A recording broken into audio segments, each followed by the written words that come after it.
It's nice to have an opportunity to sit down after the movie comes out on something like this, because usually it's always before. You're thinking about everything but what you're talking about. But it's nice to sit here and be able to look back at the whole experience.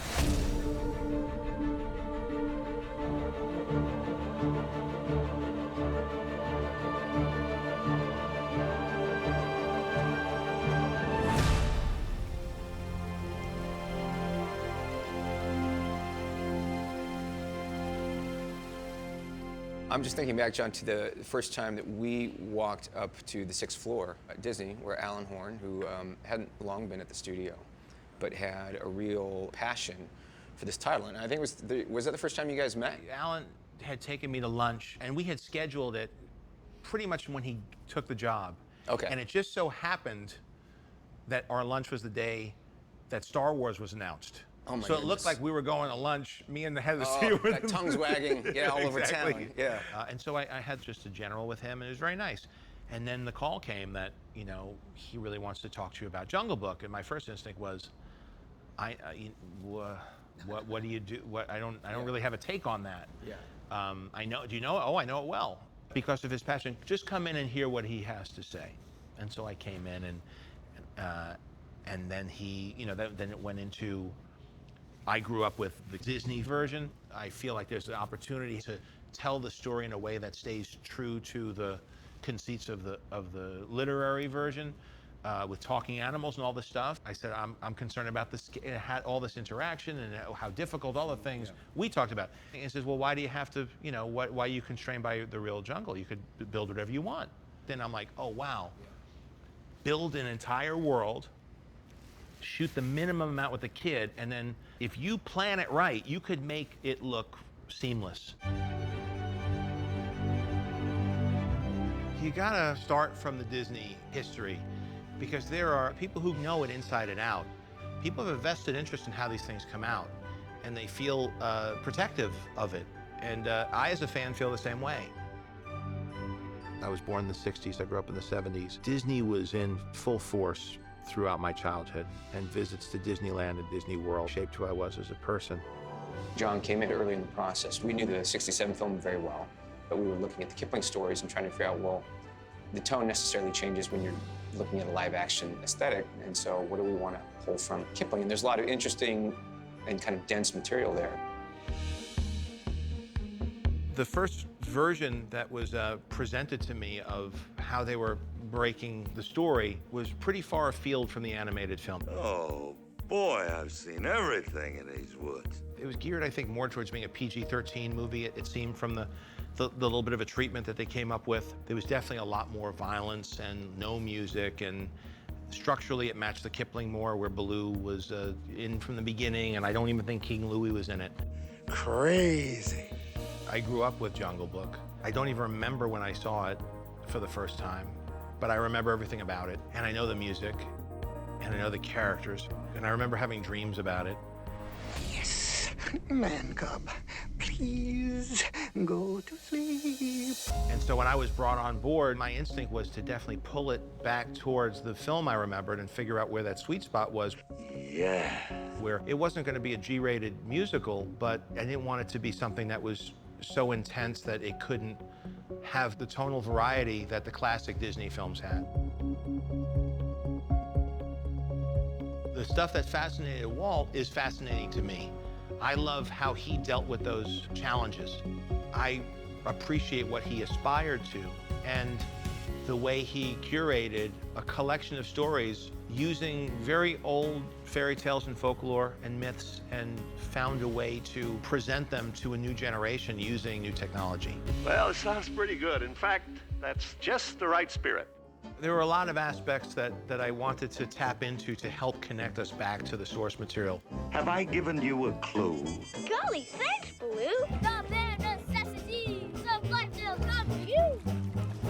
That really had to do with centering on the heart of this kid's journey, dispensing with a lot of the more complicated political overtones that you can find in that material, and just bring it down to this journey about identity, about who is this kid, where does he belong, him figuring that out for himself with all these different voices in his ear. Did you listen to anything Akira taught you? There's no place in the jungle for these tricks. His goal was to tell a beautifully simple story, but to tell it in the most, profound visual way.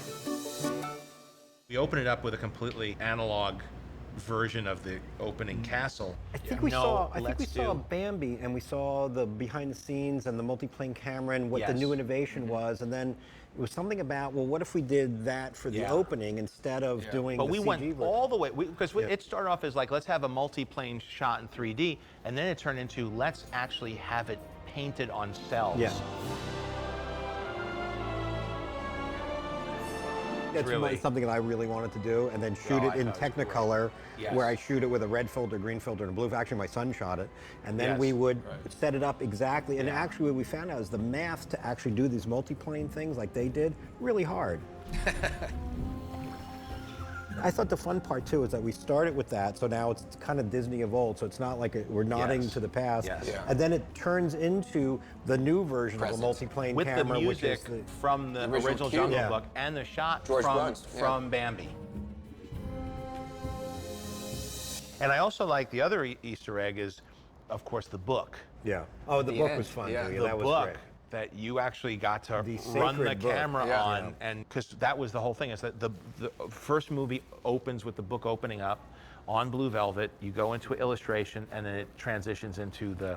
Yeah, we had to go to Disney to shoot it, and only the archivist could touch that book. Right, with white gloves. With white gloves, and we drilled holes in the bottom of the table so he could Because I wanted it to dance. So he could make it dance, and I think he got a huge kick out of it. I think he went home and told his wife, I'm in the movie. My choreography is in the movie. And it's a good thing, too. I can't believe they let you get away with it. Even though we hand off back to digital as soon as it opens up, there's just something, you're part of the thing. Well, I heard you announce that factoid in front of a nice Friday evening crowd at the El Capitan Theater, Disney Central, and mentioned it, and there was a hushed response when they learned that the same prop is in this movie that was in that movie. Well, we sort of start with an homage to Disney and end with an homage to the 67 book. So and completely analog, both ends of this super high-tech, perhaps the most ambitious, certainly on the levels of interactivity and digital work, we're breaking new ground. And I think that's a Walt thing. I mean, I think he would have loved that.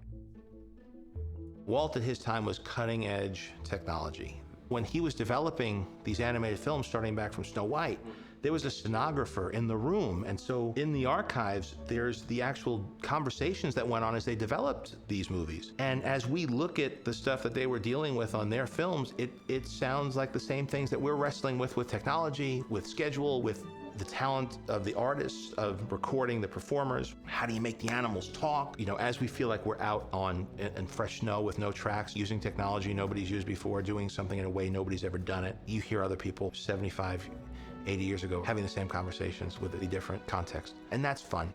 The idea of being able to tell a story in the way that Kipling had envisioned it, the only way I think you could have really brought that off back when Walt did it was through cell animation. And now we have the technology to actually bring these characters to life and put a real kid in a real environment, seemingly, with these characters that could communicate with them directly. And so the opportunity to show that now with today's technology was just irresistible. And I'm only like 2 feet off the ground. I know, that's the real magic. We had decided to use this completely virtual environment approach. We wanted to keep it photoreal. If we could make the reference and the physics and all of it feel connected to the part of India that we drew most inspiration from. And we had photographers go down and we got all sorts of reference. We're not like quite doing a travelogue, but there is a bit where you start to see this exotic land, which is part of the fun of going to the movies. You see a place that you've never really seen before, or you don't see very much of, and you get to kind of live it and walk through it. It's definitely an Indian jungle, including the animals that are indigenous to Indian jungles. We made a decision very early on that we didn't want to bring wild animals in. So part of what's nice about the technology is that it's much more humane. And you can also get the animals to do whatever you want. So they'll be running through here to the side, the bear will run. We wanted the animals to still look like their photoreal counterparts in nature. We wanted a bear to look like a bear and a panther, etc. We wanted it all to flow very naturally, so it required more preparation than I've ever seen in my time. One of the biggest challenges is marrying the action of Mowgli and deciphering which parts of the set we need to build, like precisely. And that's why we kind of pre-made the movie, basically, in mocap. You're looking up. You're scared. Sit down. Now you know you got to take this walk. So you're looking up and you're walking towards it. The mocap was really important because it gave a live-action approach for John to be able to previs the movie virtually, that we could then cut together and understand the spatial relationship and the performances before we ever had to shoot it live action. Whoever's seen this. It was like you do post-production first, then you do the photography. I need to find a cinematographer who would embrace the challenge of how do we create the movie before we shoot the movie. We found Bill Pope. He's a guy who's very experienced, traditional cinematographer, but I know there was a lot of great visual effects in his films. You look at Scott Pilgrim. I know that he was doing a lot of work on the Cosmos series, a lot of blue screen. We can back him up and overlap it and do a blue flag and he can step into it. Traditionally, what you do with a cinematographer is you do a blue screen shoot. You have some reference of some drawings that were made. He looks at it, he looks at the person, lights the person beautifully, and then everything else in the scene has to inherit how you lit a close-up. And that's not the best way to work, because if he's facing Shere Khan, you're gonna want Shere Khan to get the backlight, which means you're gonna give him a front light, which isn't gonna be as flattering. And so we made all these decisions and cut all that together. And then Bill used that as a map. And so he would have on his computer the cut, and he would have reference, and he already knew what the backgrounds were gonna be. We had the set built. We knew where the camera was gonna be. Now, what you get from that, when you have a partner that's willing to do that, is visual effects that are stunning. Bagheera, I'm not taking one more step. It matches so perfectly. It's very hard to fake light and shadow. And so everything became about using panels of LEDs to project light. So if we had the kid bowing before the elephants, you have panels where we actually would pre-animate the elephants and they would cast the shadows on the kid in the exact right way. Or when we're walking on the turntable, the projector is tied to the turntable, which is meant to make Mowgli look like he's walking straight through the jungle. Well, he told me to go to the man village, so that's where I'm gonna go. It's a giant 30-foot diameter turntable, and when you walk on it, it looks perfectly natural because you're going up and down terrain, but yet you can keep in a close-up, and you could go for a mile if you wanted to. Watch him go by like you're confused where he's going, then you decide you should follow him. Come on, let's go. It's getting late. It's amazing because some stuff in the beginning, which I thought, oh my God, how am I gonna do that? What am I supposed to do? They're like, oh no, you could just walk. We'll add everything else. And I was like, but how? Like, that's not real, that's not possible. But they made it possible. Bam! This is Motion Builder. This is the first stop of things after they've been shot on stage. After they've been captured and art directed, they're gonna come here and then we're gonna work on them further. We may slightly alter an animation. We might slightly change a character's pose or change, where a branch is going or something. It's been amazing to have these sort of tools available to us on this particular project, considering the very fast schedule that we do have, and being able to quickly iterate on not only the composition of the shots, but the look, everything from lighting and shadows, depth of field, particle effects, etc. Really start fine-tuning those details that you would not previously have access to. We're using, which is quite a brilliant idea, is actually using puppeteers to keep the scene fresh. Yes, you can put a tennis ball, and after a while, you start acting to a tennis ball and not to a person. There's a chemical reaction when you see somebody, you see them smile or not smile or change their expression when you say something. Well, a tennis ball doesn't do that, but a performer does, and especially a puppeteer is used to dealing with kids and eliciting responses and emotions out of nothing. Mowgli. Life would have been so much easier without him. Maybe I could have found a nice female panther to settle down with. That's okay. Otherwise, we wouldn't have a movie. There were also puppets where they would just go like that, and I would imagine he's talking because his mouth is moving up and down. And so I just had to imagine a lot.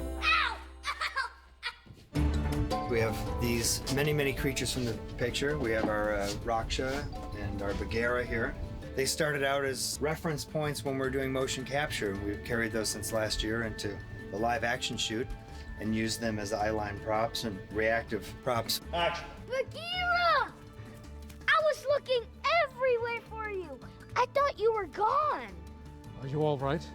We needed real emotional depth to Neil's performance, And you can't get that acting against something inanimate. And so John was very insistent that there's always a performer there on the stage. And sometimes it was him, sometimes it was some of our puppeteers, sometimes it was other people. But he was always reacting to someone, so he knew what he was looking at, what he was focusing on. So what happens is that after we film the boy, touching the puppets, and they'll take all that away and put the animated animal in there. Hey guys. What'd I tell you? He's special. For certain characters, we do motion capture. Some behind the scenes kind of thing? Yeah, I'm the stand-in for Balloon. We did motion capture for the body movements, but we also tend to use a lot of reference cameras, several reference cameras. Keep your voice down. I'm trying to concentrate. Everything going A-OK up there. If it's a character like King Louie, you do get a lot of information from a primate, from a human set of expressions. Only I can protect you, and I will for a price. We changed some of the renderings of the animals based on Bill Murray and Ben Kingsley and things like that. You're not trying to make it cartoony. It's really just tweaking it just a hair into that, oh, that looks like something that Bill Murray would do, or it looks like something Ben Kingsley would do. Bears don't hibernate in a jungle. What are you teaching him? Not full hibernation, but I nap a lot. It was Walt's vision to take these technical innovations and marry it up with characters that you could relate to emotionally. Here we are 50 years later. We're dealing with different technology. It's still artists and storytellers all trying to figure out what technical innovation is going to solve a very similar storytelling problem of how do you make talking animals? How do you show nature in a naturalistic way? As a filmmaker, it was a huge toolbox because I got to do stuff that would be indulgent on a live action shoot. Like really manipulate the environment, the weather. In the pit with the elephants, to have that be the break of dawn. Unless you're Terrence Malick, you're not doing that. And the raining when they're saying goodbye, and Walt Disney would do it. You look at it in Snow White. The environment's a character. Yeah, it is. And in ours, it really was. Totally. So from a style point of view, there's definitely an aesthetic that we went after that I haven't seen before, but technically there were things that we did that you had said along the way that hadn't been done before. I think a lot of that was around the interactivity between the live action kid and the digital environment. Yeah, not to shy away from it, but not to overdo it, to always play your hand. And I think it worked perfectly where Neil grabs Raksha and in the rain. And so we made it as hard as you can ever do that shot. Pouring rain and grabbing front and center, close-up shot, his fingers going through long hair that's wet was. And we just went for it, and if you achieve it, which we did, then you have something that says, oh, they can do anything, and it's an artistic choice when to do this interaction. You kind of turn off the audience forgets to scrutinize at that point because it's just so, they take it for granted at a certain point. They just get caught up in the movie, which is, to me, the highest compliment is that they don't even know what you did. They just know that they've been overwhelmed. And that's what you want. You want the same thing as when a magician just completely pulls the wool over your eyes and you have no idea. Because that happens when you watch a magician, right? You watch and you say, okay, I think now I see where, okay, he palmed it there and now it's going in his coat. And you kind of could keep track of what the trick is, and then they come out and then they pull a big block of ice out of, from behind their back, and you're like, ah. And at a certain point, you're like, I'm in. As with all of my films, it always starts with the cast, because they are bringing the humanity and the emotion to these roles. I realize you weren't born a wolf, but couldn't you at least act like one? The original '67 Jungle Book was the first time Disney Studios used, I guess you'd call celebrity talent. People who are iconic and identifiable just with their voices. We felt that we had permission to really reach out and find actors who are characters of our generation to help flesh this out. So casting Bill Murray was a dream. I've always wanted to work with him. Huge fan. He loves the character. He has all the charm and humor that you expect from that character. Is that King Louie? This is so exciting. The legends do you no justice, sir. You are truly enormous. In the best way. That Jungle Book I thought was a real piece of art, and I always hoped I'd get attached to it. So when John Favreau said, would you like to do this, I really couldn't say no. Boy, if you could bottle what you guys got, that'd be quite a six-pack. You guys are flying. I want to be with you. I want to hitch my wagon to your star. Where do I sign up? We have Ben Kingsley, who's Bagheera the panther. He just brought this elegance. You must be the very worst wolf I've ever seen. That's nice. He really felt like a good counterbalance, a good yin to Baloo's yang. Look, it's gotten late, too late to travel, so why don't we all just have a little honey? I don't eat honey. Rudyard Kipling's stories about Mowgli. Take a look at this guy. His adventures with these extraordinary, beautifully defined characters. I loved it. Absolutely loved it. That night I saw something I'll never forget. I saw a little boy, without a people, bring all the jungle together for the very first time. Idris Elba as Shere Khan, just bringing his steely presence. When was it we came to adopt man in the jungle? The deep timbre of his voice, it just echoes in this bigger-than-life, scarred, imposing tiger. I was definitely a fan of the original film. It's great, it's a classic. I'm going to close my eyes and count to 10. It makes the chase more interesting. For me. I think the most exciting thing about being a part of this project was that both my daughter and my son were going to get to see a classic with their dad's voice in a central position. That was like, yeah. Shere Khan is just a real coveted role. You want to protect him? Fine. But ask yourselves, how many lives is a man cub worth? We have Lupita Nyong'o, who plays Raksha, the wolf that raised Mowgli. And remember, not everyone here has seen a man cub in the jungle before, so behave yourself. I was familiar with the Jungle Book, mainly because of the old Disney version of it, which I grew up watching and loved so much. This is definitely a different take from the first version. There's a grounded nature to it, a realness, and a darkness as well, which I think is necessary. You're mine. Mine to me. No matter where you go or what they may call you, you will always be my son. Giancarlo Esposito as Aquila, the alpha of the pack. The original Jungle Book movie, I'll never ever forget it. I saw it around probably, I was born in '58, so probably right after it opened. And the idea of this man cub lost in the woods is a return to the origins of kind of where we've come from as human beings in a way. The tiger knows who rules this part of the jungle. I'm sure he doesn't mean to come here and make threats, especially during a water truce. All the roles were male in the original, so I thought that there was an opportunity with Kaa the snake to go with Scarlett Johansson. It's a boy snake in the cartoon. And also he's a much more kind of friendlier version of our Kaa. He's really kind of goofy in the film and like friends with Mowgli and kind of like follows him along. In this film, Kaa is more of a storyteller and she's very seductive and she's like a mirror into the past for Mowgli. I know where you came from. You do? Yes. Would you like to see? Yeah. For me, it was kind of exciting to reinvent this character with John. Maybe like on the yes, start to give us a little, stretch the S's out a little bit towards this part. Okay. A little more snaky. Oh, okay. Trust in me. She's sort of surrounding you because she's a big old snake. That's part of what makes it scary is you don't She's know where like she is. the length of this whole entire series. Yeah. Kaa, the snake, very different in the book than in the film. And of course, King Louis never even existed in the book. So how do you update him and make him fit into a photoreal environment where, by the way, orangutans don't exist? So coming up with a Gigantopithecus, another species that existed, you know, and is now extinct, but existed in that part of the world. Our production designer found it in his research, and all of a sudden having a gigantic orangutan-like creature in man's ruins, in the temple, in the cold layers, offered a whole spectrum of possibilities. Visually, I started thinking about Marlon Brando in Apocalypse Now, and how could we, you know, could we infuse some of that subtly into it? You know who I am? No.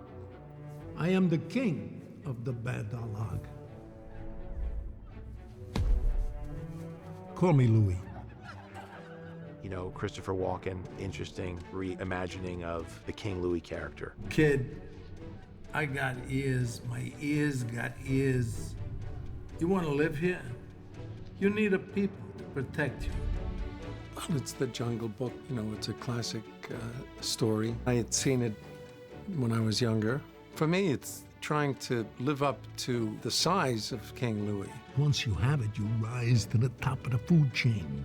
Nothing in this jungle can stand up to the red flower.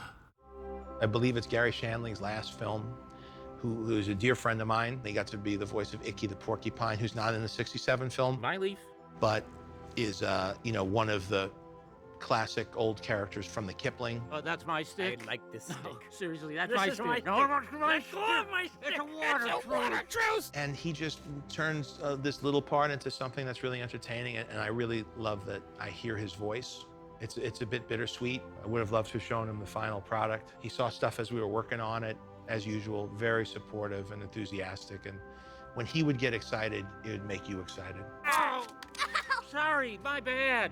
It's involuntary. There's clearly a building up of, I wouldn't say anxiety or tension, but there was definitely a sense of holding your breath as, are we gonna finish? Are we gonna get all these shots done? Is it gonna, you know, are we gonna miss something bad in QCing the technical aspects of all these shots between the 3D and the different formats and everything? When was the moment that you felt relief? Was it when we delivered and we saw it over a Technicolor where it looked good? Was it the moment that we screened it for people that hadn't seen it before? Was it the premiere? Was it when, you know, was it when it came out? The first time I saw the entire movie from beginning to end with Debney's music in it, it was the whole thing, that was the final little bit to elevate it up to the movie, and I went, well, that's a pretty good movie. And before that, I was a little nervous about it because I didn't know. Well, you were looking at all the picture, because that's the process. I don't know if people understand. You're working the visual side with bad old audio, right? And so you're there color timing it, approving, you're dropping the last shots in, and you're getting that to be spot on picture-wise with the credits in and the final. And then on the other side, I'm over at the sound mixing stage, and I'm bouncing between both of them. So you're seeing crappy pictures. Crappy picture with time code and everything, and old versions of shots. But you're mixing in these beautiful mixed music tracks that I had, and in the scoring session, same thing. So I'm seeing this movie with beautiful sound and beautiful music, but it looks terrible. I'm seeing a beautiful movie that sounds terrible, and then they come together.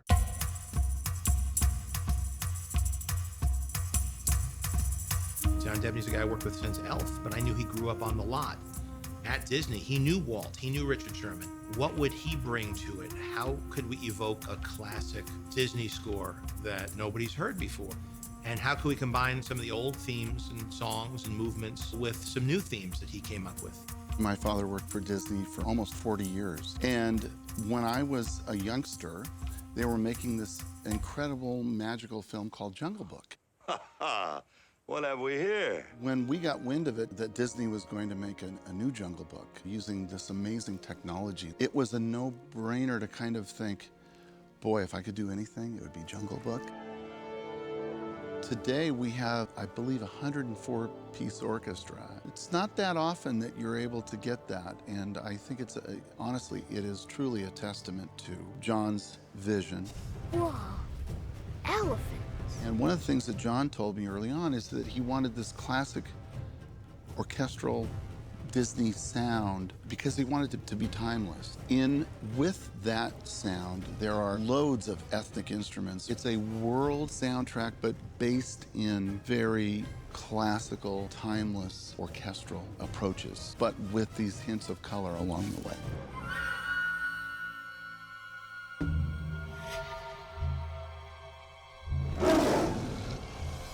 Now I'm the king of the swingers, oh, the jungle VIP. John mentioned that he'd love to reinterpret or highlight or play little snippets of the songs that we all know and love.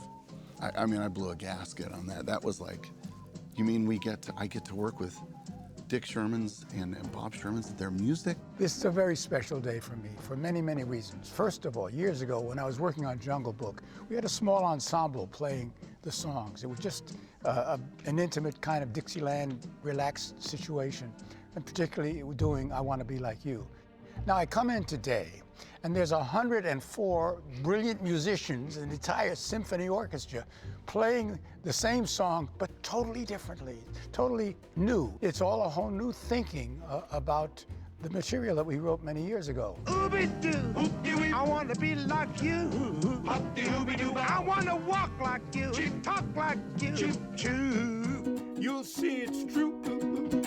Someone like me could learn to be like someone like you. Richard Sherman came in to hear what the story was about and come up with new lyrics for the song. And as I was describing to him how the scene had changed from the older 67 version, I mentioned it was this creature called the Gigantopithecus.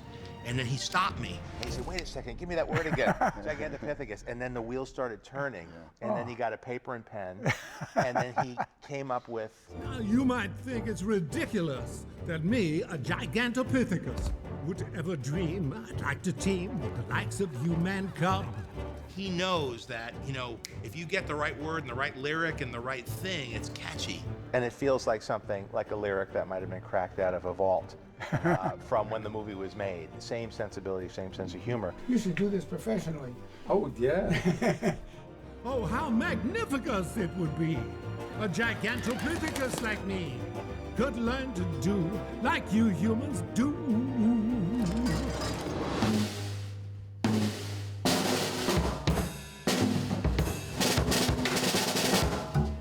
We're down here in New Orleans at Music Shed to do our sound recording. Figure we come down here, much like they did in the 67 film, get the musicians who are from here, like Dr. John, and Kermit Ruffins to play it so it didn't feel like movie score, so it felt like a real jazz band.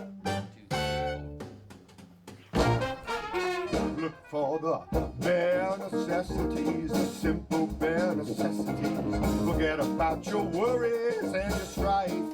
I mean the bare necessities. That's why a bear can rest at ease with just the bare necessities of life. I heard some of the music this morning, actually, and it really challenges you to be really good. Wherever I wander, wherever I roam, I couldn't be fonder of my big home. The bees are buzzing in the tree to make some honey just for me. When you look under the rocks and plants, and then take a glance at them fancy ants, and then maybe try a few. The bare necessities of life have come to you. Sort of like ham and egg in it. You're sort of feeding someone or pushing them or sort of setting a new level. Come up here, let's go up here. Just like we rehearsed. It was joyous being in there with all those musicians. The bare necessities of life have come to you. They will come to you. Yeah, they'll come to you. The bare necessities of life. If they can make us sound good, it's kind of a miracle. And they made us sound really, Chris and I are going to drop this whole acting thing and become singers now.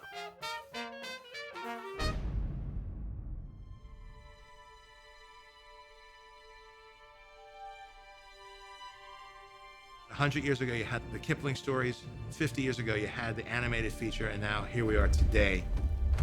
I really felt honored to be entrusted with this.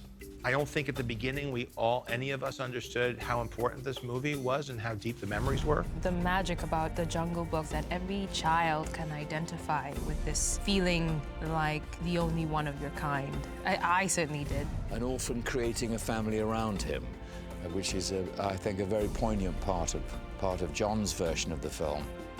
Everybody can relate to, like, finding your family. What does it mean to be a family? This is the law of the jungle. As old and as true as the sky. Everything is kind of based and rooted in the movie and the nature, the emotion of it. John has created a story that is just ripe with heart, and I think that's going to be the lasting effect. You say you want to go to the man village. I say you could be a man right here. all of these people with similar sensibilities brings this all together in a way where, for the viewer, it just looks like they're looking at a window into another world. All of that was inspired by circling back to what Walt drew inspiration from and updating the images that he found compelling.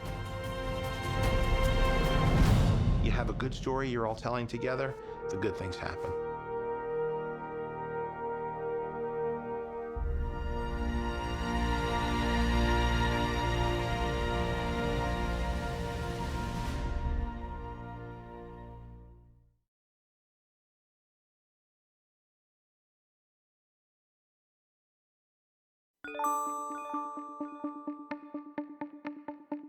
On a movie like this, you gotta find the right kid. You wanna find a kid who's sharp, smart, talented, that you enjoy watching. We found Neil Setti, who's never acted before, and we did a worldwide search of over 2,000 kids, and he was one of the last people I looked at. I was in a Indian dance class, and the teacher told me I would be really good for the role. I thought, oh my God, how would that be? That would be so fun. So I auditioned, and they really liked me.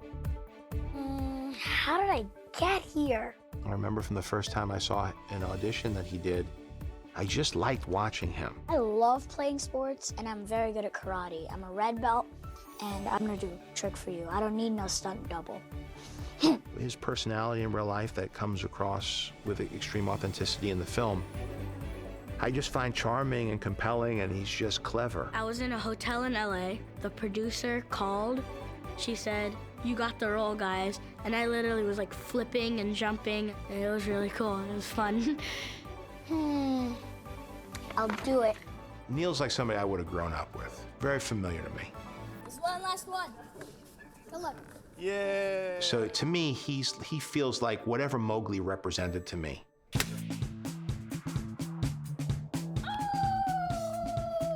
Be looking around, then when you get about halfway down, that's when I want you to look to your eye line. What he told me was like, this movie's gonna be a roller coaster. Some ups, some downs. And you get to see how it is and how it all works and how movie making is. Because of the way we worked, instead of doing layout as an animated film did, we did motion capture. So we had everybody in the tracking suits on the sets with the set pieces. We did full mocap first and then full live action. There was some talk of maybe having somebody else stand in for Neil, an adult who would have longer hours. And then I would act it out with him, and I would create shots and boards from that capture.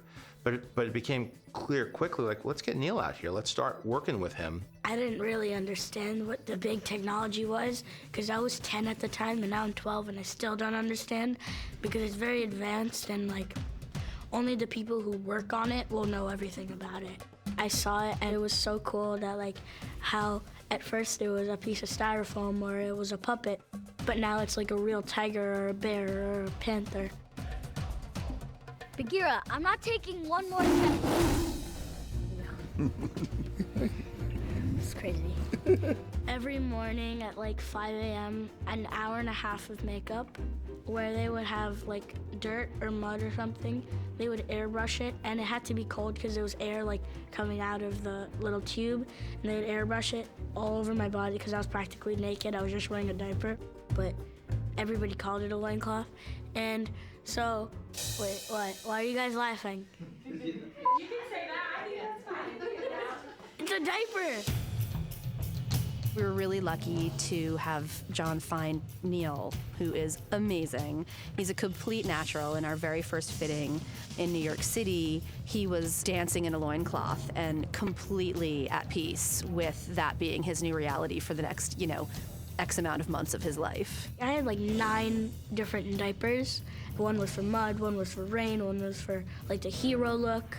It was pretty cool. The only other costume was I was wearing leaves to protect myself from bees, and that was really fun because it was something else. It wasn't just a diaper every day. You play your cards right here. I'll get you a fishing app. There's a lot of technology surrounding the movie, but it's really just getting honest moments out of this kid, and it's really been remarkable, and it's fun for me. Cut. Yay, we got it. Check the gate. And I get kids because I have kids, and the trick is you talk to them just like you talk to an adult. You may have to be mindful of your vocabulary. You're not using words that they don't understand, but they learn a lot quicker than grown-ups, and they're definitely not set in their ways. Neil knows how to take the temperature of a crowd and then put out what everybody needs from him to keep us all kind of going. And that's just the behind the scenes. He's very funny. Anybody a veterinarian? Cause these puppies are sick. Pictures up. Rolling. Rolling. 3, 2, 1. Action. Everything's geared towards the performance of this one kid. You know, when kids are on screen, as long as Mowgli is, you know, you want to make sure that you don't grow tired of them, that you're drawn in. Jon Favreau, the director, he really helped me because he told me not to overact. Like some people do that where they over dramatize something. I don't know if that's the word, but they like, if something's coming at you, you're not gonna go, "Ugh." You're gonna like do what you would normally do and whoa. Your natural instinct is to move. And he just said, do what you would normally do. And it was amazing because he's such a nice guy. And he always complimented me. And I just thought that was amazing because he's so accomplished. He got in the mud with me. He got in the rain with me. Whenever I was dirty or anything, he would get dirty too. And it was really nice because then we could really like a real person to a real person. It's not a real person to styrofoam or like a puppet or something. Hey, if you look at the little rocks and plants and took a glance, And then fancy ants and then baby draft you. The bare necessities of life will come to you.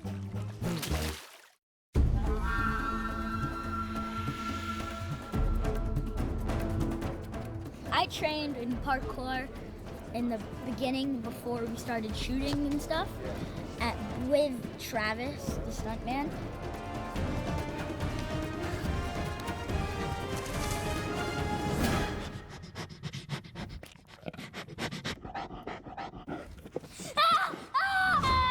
Relax, kid. No need to get worked up, okay? I've worked with kids before. I was pretty confident, but I knew that I needed a good supporting cast around him. And I would bring Neil with me to record with these actors. And so he came with me to Martha's Vineyard, where Bill Murray was. We went in a private jet, and I was really overwhelmed because I've never been in a private jet. And then when we were finally at Bill Murray's house, we had a lot of food. And the next thing you know, I was playing football with him. It was awesome. He's a nice guy. Action. The young man was amazing. I mean, he was really extraordinary. It's fun to watch him. He's great. And you know, he's such a good actor. The camera loves him. He has just an incredibly expressive face, and it's been really a beautiful thing to watch John work with him and just the, you know, the sort of like natural, raw ability to act and how it's been fostered, and now he's just really become so much more seasoned. I'm Mowgli the Siamese, and this is my home! Whoa, whoa!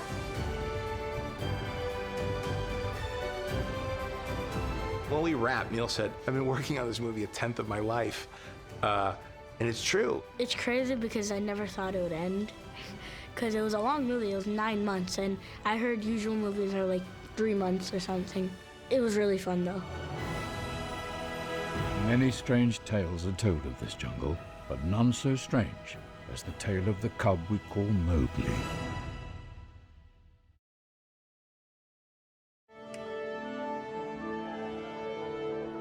Take a moment. First of all, for us to say thank you to you. It's amazing. We are playing a tune that some of you might have heard. And we are graced today to be joined by the author of this tune, Mr. Richard Sherman.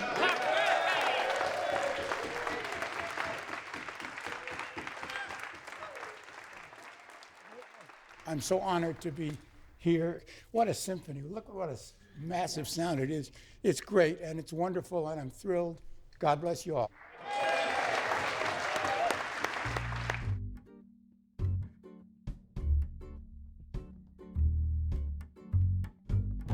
That's what makes you a man. You can summon the red flower and control it. They told me not to go near the red flower. You know why they tell you that? Because once you have it, you rise to the top of the food chain. Nothing in this jungle can stand up to the red flower. Please, I just want to go. Now, don't try to kid me, man cub. I'll make a deal with you. What I desire is man's red fire to make my dream come true. Now, give me the secret, man cub. Come on! Show me what to do. Give me the power of man's red flower so I can be like you. Oh, Ooby-Doo, I want to be like you. I want to walk like you, talk like you, too. You'll see it's true. Someone like me can learn to be like someone like you.